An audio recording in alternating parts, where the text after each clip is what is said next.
o Flamengo ia passar por esses aspectos psicológicos. É uma carga muito, muito grande. O Flamengo botou o time titular em campo, que o treinador entende como titular. Claro. Jorginho voltou, né, montou a lateral esquerda do jeito que ele gosta, enfim, ele fez do jeito que ele quis. Né? O que o Flamengo não teve? Precisão no passe. O que o Flamengo não teve? De novo, qualidade na finalização. E você não pode dizer que esses caras do Flamengo não sejam bons jogadores, que eles não saibam finalizar. Claro que eles sabem, mas aí entra o aspecto psicológico, os acontecimentos e tudo mais.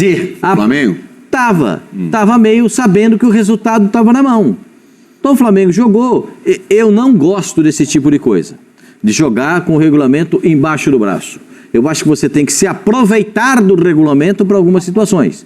O Flamengo tinha vantagem de um gol, deveria ter feito o que fez no Maracanã. Pressão na saída de bola, não, deixou fazer a pressão, o Estudiantes fazer a pressão na saída de bola. E aí, praticamente inviabilizou o jogo do Flamengo. Por quê? O Jorginho não estava numa noite boa, o Saúl jogou bem.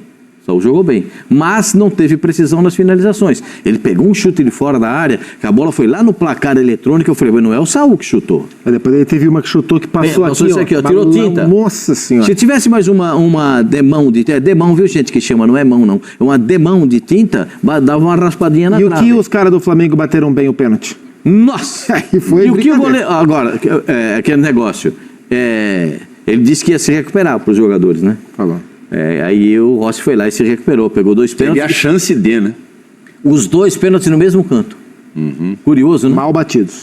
Os 2 pênaltis no mesmo canto. Ele falou, pá, tirou, o Flamengo está classificado. Eu não fico com a opinião do treinador do Flamengo, do Felipe.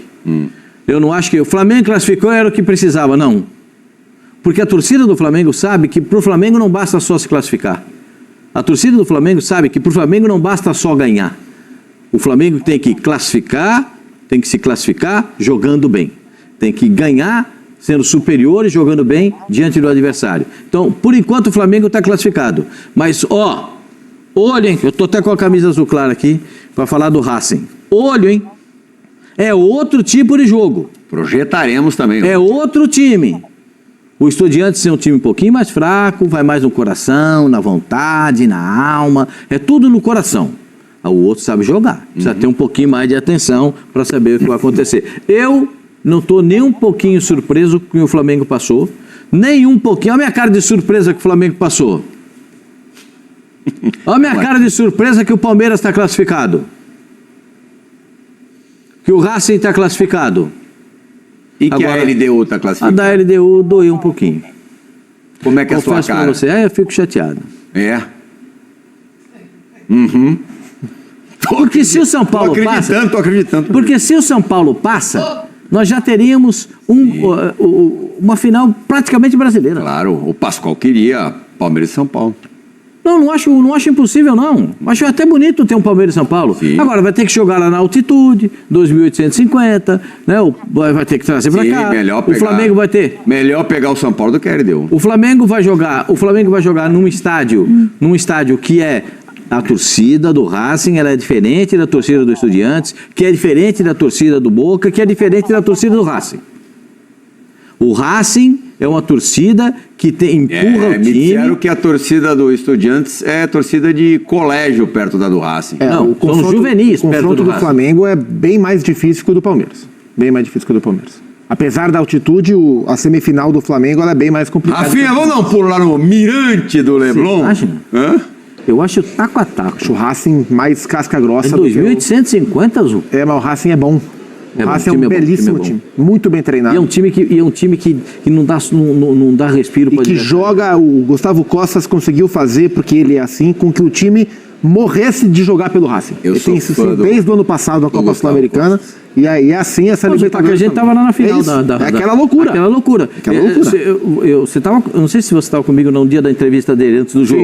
Sim. Você viu o que ele falou? O goleiro chileno, que era o goleiro chileno... Arias. O Arias falava para ele, calma, porque ele estava empolgadaço e os jogadores tirando a empolgação do treinador. Imaginam, então, contra o Flamengo, o que vai acontecer. Ontem, quando o Estudiantes fez o segundo invalidado, em impedimento, eu tenho certeza absoluta que o nosso Rafa Marques começou a imaginar como seria a sexta-feira pela manhã, lá no Rio de Janeiro, no desembarque, na chegada do Mengão. Tô certo ou tô errado, Rafa, meu amigo? Você está invariavelmente, quase sempre, para não dizer sempre certo, meu queridíssimo Plihal. Um abraço a você, ao Zupa, grande parceiro de longa data, ao mestre Pascoal. Mestre, não mereço tanto. Que palavras lindas que o amigo sempre profere a meu respeito. Tô aqui, sou um servo a seu inteiro dispor. Você é um mestre da vida, um amigo que eu vou carregar sempre no meu coração, você sabe disso. E um abraço ao fã de esporte que está conectado com a gente aqui dentro do Equipe F. Plihal, na verdade, pensei sim. Aqueles segundos entre o momento do segundo gol do Estudiantes e a anulação confirmada pela equipe de vídeo da arbitragem foram segundos eternos, né? Fiquei imaginando já a crise que teria que ser contornada no Flamengo diante do que é para o torcedor o grande mote da temporada. O torcedor do Flamengo não quer ser campeão brasileiro? Quer ser campeão brasileiro. Mas o torcedor do Flamengo não abre mão de ser campeão da Libertadores. Quer o tetracampeonato, quer jogar a Copa Intercontinental, garantir vaga já no Mundial de Clubes de 2029. O torcedor do Flamengo gosta muito da glória eterna. Então, seria uma situação altamente impactante o Flamengo voltar da Argentina eliminado pelo Estudiantes, até pela diferença técnica, né, entre os dois times, embora ontem o Eduardo Domingues tenha dado uma injeção de ânimo na sua equipe. A atitude do Estudiantes realmente foi muito pesada e contrastou, né, com a letargia do Flamengo, muitos jogadores rendendo abaixo do que podem render. Vamos ao Felipe Luiz. O Pascoal já disse na abertura do Equipe F que não concorda com o que disse Felipe Luiz. E o que disse Felipe Luiz? Talvez os titulares das manchetes de amanhã serão Flamengo passa mais alguma coisa, né? Sempre tem, mas a verdade é que a manchete é só uma. O Flamengo está na semifinal, fez o jogo em casa, a eliminatória tem 180 minutos e no final se decidiu nos pênaltis, onde passamos. Se passamos, merecemos passar.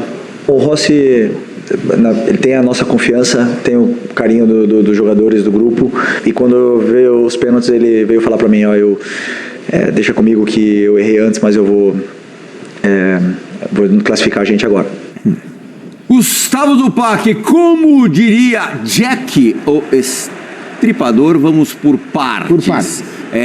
A análise fria do Felipe quanto à importância prioritariamente do resultado. Você, como Pascoal, discorda ou você acha que o Felipe tem razão? Não, assim, em relação à campanha do Flamengo na Libertadores, é claro que o mais importante a essa altura é estar classificado. Porque não se constrói, raramente se constrói uma campanha vitoriosa em Libertadores só com êxitos retumbantes. O Flamengo de 19 passou nos pênaltis do Emelec, o Flamengo de 19 foi campeão jogando pior que o River, mas virando nos 2 últimos minutos. O Palmeiras do Abel foi campeão perdendo para o River em casa a semifinal, jogando uma final muito ruim contra o Santos, um jogo fraco que ganhou com 100 minutos, né, na prorrogação. E assim é a história da Libertadores. As Copas permitem que você não jogue bem ou não jogue tão bem e passe. Então, assim, claro que o mais importante é a manchete. Eu concordo com o Felipe, a manchete tem que ser: Flamengo se classifica para a semifinal. Mas a gente pode aprofundar. E quando a gente aprofunda, a gente olha o todo. E o todo é que da Libertadores, não só do jogo de ontem, da Libertadores, o que a gente tira de bom, realmente bom do Flamengo, foram os 2 jogos contra o Inter e o primeiro tempo do jogo da semana passada contra o Estudiantes, né? O Flamengo da Libertadores, ele joga substancialmente pior do que o Flamengo do Campeonato Brasileiro, por exemplo, que é um campeonato de regularidade. A LDU se classificou na frente do Flamengo. A LDU em casa foi bom, Zupac. Sim, contra a LDU em casa foi bem, mas a fase fora, de grupos como um todo ela foi decepcionante. Esse é o gol que a torcida do Flamengo suspirou, né? O Léo Ortiz disse em entrevista que ele segura, dá uma travada. Ele dá uma travada justamente para deixar o atacante do Estudiantes sem impedimento, e essa travada foi essencial. Assim, o que mais me chamou a atenção no jogo de ontem, o que mais me incomodou, é porque o time do Flamengo nas mãos do Felipe tem, no meu entender, como principal característica a fome pela bola o tempo inteiro, aquela pressão pós-perda, o sufoco na posse de bola do adversário. E isso a gente não viu tanto ontem. Eu fiquei com a impressão que o Flamengo acreditou demais na capacidade técnica de jogar o jogo de ontem. E ontem era um jogo que pedia um pouco mais. O Estudiantes entrou para competir em cada bola. E o Flamengo acreditou demais no fato de ser melhor que o Estudiantes. E por isso não conseguiu ser melhor. Embora tenha tido posse de bola, tenha controlado o jogo, mas não foi um time tão perigoso assim ao Muslera, que nem acho que é um grande goleiro. O Muslera aceita muitas vezes, e o Flamengo testou pouco o Muslera. Então o Flamengo facilitou que o Estudiantes fizesse exatamente o jogo que o Estudiantes precisaria fazer para tentar se manter vivo na competição. Mas toda hora aquela casquinha para trás. Pro Carrillo, gente, né? Toda hora mesmo a bola. Tá muito, o negócio estava muito manjado. A bola sai do zagueiro, ou sai de um volante para chegar... vai no centroavante para dar uma casquinha para quem vem de trás na velocidade. Isso é mais... Mas Guido Carrillo fez um bom jogo. Olha os números do Carrillo na partida de ontem. Criou uma chance, venceu 18 duelos em cima exatamente do que acabou de dizer o Oswaldo Pascoal. Venceu 11 dos 18, né? Duelos aéreos 14 e dos 14 venceu a grande maioria também 10. E fez o gol do jogo de ida que colocou o time vivaço ontem lá em La Plata. Agora, o Flamengo tem... por isso é que eu não concordei com o treinador do Flamengo, com o Felipe Luiz. Porque eu acho que a classificação veio aqui, ó. Suada. Alguns jogadores abaixo do que eu esperava. O Alexandro ainda não me convence na lateral esquerda do Flamengo. O Jorginho fez um jogo abaixo do que ele pode render. E a gente tem que entender, ele não participou da última partida pelo Campeonato Brasileiro. Estava voltando de lesão. E a gente tem que entender, Saúl jogou de novo uma enormidade. O debochado, que o fã número 1 do debochado sou eu. Não tem fã maior do Arrascaeta do que eu. Não fez um bom jogo, mas ele é capaz de decidir uma partida. Mas ele não foi bem ontem. Pedro não foi bem ontem. Não foi bem. Assim, ontem o jogo foi daquela do estilo Libertadores dos anos 80. Para quem não viveu Libertadores dos anos 80, dos anos 90, ontem teve um pouquinho do que é. Um pouquinho, hein, gente? Um pouquinho, porque era muito pior que isso. Mas a chegada e tal, e o braço, às vezes o skate tá correndo, o braço fica longo, sabe como é que é? Às vezes ele vai correr, ele precisa dar uma passada longa, o braço vai muito para trás, às vezes a chegada vem aqui, pega duro. Então, é um pouquinho daquilo que acontecia nos anos 80, nos anos 90, a gente viu ontem na Libertadores da América. Antes da gente entrar na história do Rossi neste jogo, Rafa, a gente sabe que o jogo da Libertadores, um jogo de Libertadores, é muito diferente do jogo do Campeonato Brasileiro. Enfim, os times são mais matreiros, é um jogo ali que tem um caráter decisivo de que se você bobear, você vai embora mesmo, mais ou menos como acontece em Copa do Mundo. Claro que isso muda a forma do Flamengo jogar. Mas por que você acha que este Flamengo, também tão cascudo, tem dificuldade em se adaptar a jogos de Libertadores? É uma pergunta interessantíssima, viu, Plihal? Porque ela permite uma série de análises. Você pode fazer uma análise comportamental, você pode fazer uma análise técnica, ou você pode fazer uma análise psicológica. E qual a diferença entre o psicológica e o comportamental? Quando eu falo sobre comportamental, que o Flamengo notadamente é um time muito mais poderoso, insinuante, incisivo, fatal quando joga no Maracanã do que quando joga fora de casa. Isso não é só para jogos como a Boa Libertadores, não.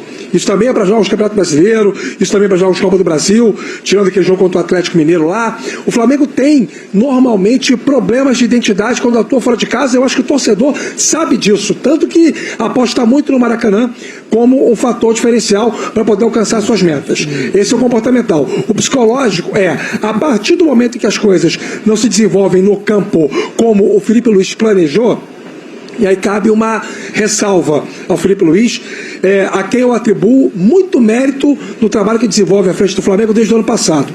Disse outro dia aqui, na ESPN, salvo engano foi no Sport Center, que acho que o Flamengo tem que resolver logo a renovação de contrato do Felipe Luiz, se entende que ele é o cara mais talhado para dar sequência ao trabalho por mais 1 ou 10 anos.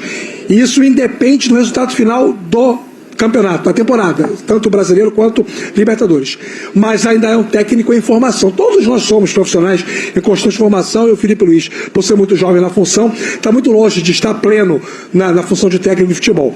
E aí eu acho que durante o jogo, em alguns momentos, faltam ações efetivas de gestão com os jogadores para que o time recupere o que está previamente planejado e alinhado em preleção.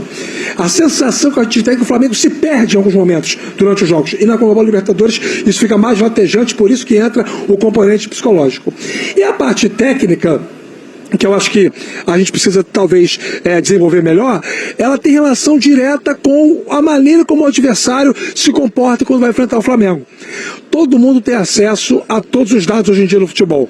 Ontem, por exemplo, o Dado Domingues tirou no sistema de rodízio o Arrascaeta no jogo. Não fez marcação individual, mas fez dobra de volante para cima dele e evitou que o uruguaio ficasse muito próximo da área, jogasse perto do Pedro, perto dos homens de lado, o Lino e o Plata.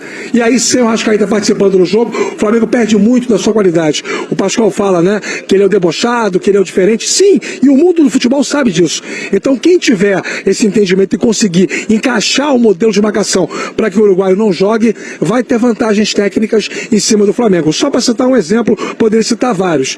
Eu não sei se eu respondi a sua pergunta, Real, mas eu acho que existem estes elementos, não necessariamente na ordem que eu trouxe, que ajudam a explicar por que o Flamengo muitas vezes não é, em jogos fora de casa da Libertadores, aquilo que todo mundo sabe que o Flamengo pode ser.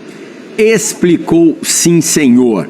Bom, vamos entrar agora no goleiro Rossi, como a gente disse na abertura do programa, na escalada, saiu de vilão para grande herói da classificação, pegando 2 pênaltis. Depois disso tudo, ele falou a nossa reportagem e vamos reproduzir o que disse o Rossi mais uma vez agora.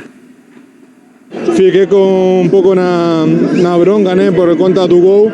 Eu acho que foi um chute que foi rápido demais, mas eu pessoalmente me cobro muito, eu sei que errei. A posição de goleiro é assim. Hoje teve a possibilidade de errar no jogo, mas garantir a classificação do time. Olha lá, o Rossi ontem nos pênaltis. Antes de mostrar as defesas dos pênaltis, mostraremos o gol do Estudiantes, onde o Rossi foi criticado. Olha lá, 4 pênaltis batidos, 2 a bola entrou, em 2 ele defendeu, vencendo a sua segunda disputa por penais pelo Flamengo. Ontem, gente, eu estava no primeiro tempo ainda na área de zona mista de entrevistas do Morumbis e só escutei o que havia acontecido no primeiro tempo em La Plata. Não havia ainda visto esse golaço do Benedetti, bem gol de jogador argentino. E ele é costumeiramente reserva, ele foi uma surpresa do Eduardo Domingues para o jogo de ontem e jogou muito bem. Ele fez os 2 gols, que o segundo foi anulado. Cacetada. E perdeu o pênalti. Eu li Pegou em cheio na bola. no X, Pascoal, você que não é adepto das redes sociais, Faz muito bem. que o Rossi tinha tomado, viu, Rafa, um frangaço. Não, Eu imaginei frangaço aquele não. frango, eu juro por Mas Deus, falhou. eu te mostro o tweet. Mas falhou. Foi uma Eu também falha. acho a bola Falhou. bem defensável. Falhou. Mas pro Eu acho goleiro que perdeu o também tá tempo longe. da bola, né? Não, ele falhou. O goleiro do porte dele pega esse tipo. Mas é frangaço? Não, frangaço não. É uma falha, não é frango. Mas se o Flamengo Não, frangaço eliminado... não. Frangaço é maldade. Se o Flamengo é eliminado por causa desse gol, a gente estaria falando do Rossi o programa inteiro. Especialmente porque ele é um dos jogadores mais regulares do Flamengo no ano. A temporada do Rossi é espetacular. O Benedetti foi muito feliz no chute. É um chute muito difícil de colocar onde ele colocou, né? Se existe a bochecha, foi na gengiva da rede. Você é da posição, você Já sabe. fui, né? E você também era um bom goleiro. Eu tomaria esse gol porque eu nunca fui tão bom quanto o Rossi. Mas o Rossi pegaria essa bola. É verdade, o que o Rossi falou é verdade, foi um chute muito rápido e de um acerto. Ele pegou de primeira. Um acerto raro. Sim, a bola pega no peito do pé, assim. Mas ele falhou, gente. Que é fortíssimo, mas era defesa, era defensável. Eu não coloco como frango. Eu tenho a minha versão de frango é um pouco diferente, porque um chute desse você tem que analisar a distância para o goleiro, a força do disparo, como é que a bola chega, e a bola foi muito em cima dele. Acho que ele demorou a reagir. Porque se ele reage rapidamente, ele faz a defesa E com a as bola duas mãos. foi na direção Ó, dele. Ele demorou a reagir, ó. Na hora que ele vai reagir, a bola já tinha passado. Ele não O goleiro reage. pode tomar susto, mas ele tomou susto, né? Ele não reage no tempo que a bola que precisava, tá vendo? E o futebol ele é tão F3 pontinhos que ele dá essa oportunidade ao goleiro de se redimir na hora dos pênaltis. E tem aquela máxima, ele né? deve ter torcido pro Flamengo não empatar o jogo no tempo normal, né? E tem, a, Vai pros pênaltis, e né, tem Pascoal? aquela máxima de que o cara que faz o gol no tempo normal vai perder o pênalti. Isso acontece sim. sempre. Ó, isso não falha. E ele foi lá e pegou o pênalti do E outra Benedetti. coisa que é zica também é o cara gritar gol antes da bola Isso entrar. não pode. Isso aí é pra tomar tapa na orelha. Isso, vou falar você. Tá no estádio. O cara vai gritar gol antes. Antes a bola. Bom, galera, é isso aí. O Flamengo ontem realmente foi bem abaixo do normal do Flamengo. Rossi falhou no gol. Essa bola era defensável, realmente. E para quem joga futebol sabe que era defensável. E até para quem entende futebol sabe que é defensável realmente. Mas eu não concordo também com a posição de Felipe Luiz, que o que importa é que o Flamengo passou e acabou. O Flamengo tem que melhorar muito, porque vai enfrentar o Racing. O Racing é um time muito melhor que o Estudiantes, é um time mais robusto, que tem mais torcida, e o Flamengo vai fazer a decisão dessa vaga na casa do Racing, o que é pior, né? Que o Flamengo, infelizmente, ultimamente, nos últimos jogos fora de casa, não tem feito bons jogos. E o Flamengo, como o Felipe Luiz falou na entrevista de ontem, o jogo é 180 minutos, mas o Flamengo tem que fazer um placar bem consistente, bem elástico, dentro do Maracanã, e levar o jogo bem metade ou mais da metade garantido para a casa do Racing. Bom, galera, vou ficando por aqui. Peço a vocês que deixem o seu like, deixem o seu comentário aí abaixo. O que é que vocês acharam do jogo de ontem? O que é que vocês acham? Como é que vai ser esse jogo das semifinais contra o Racing? E segue o nosso canal aí para fortalecer, tá bom? Muito obrigado e até a próxima.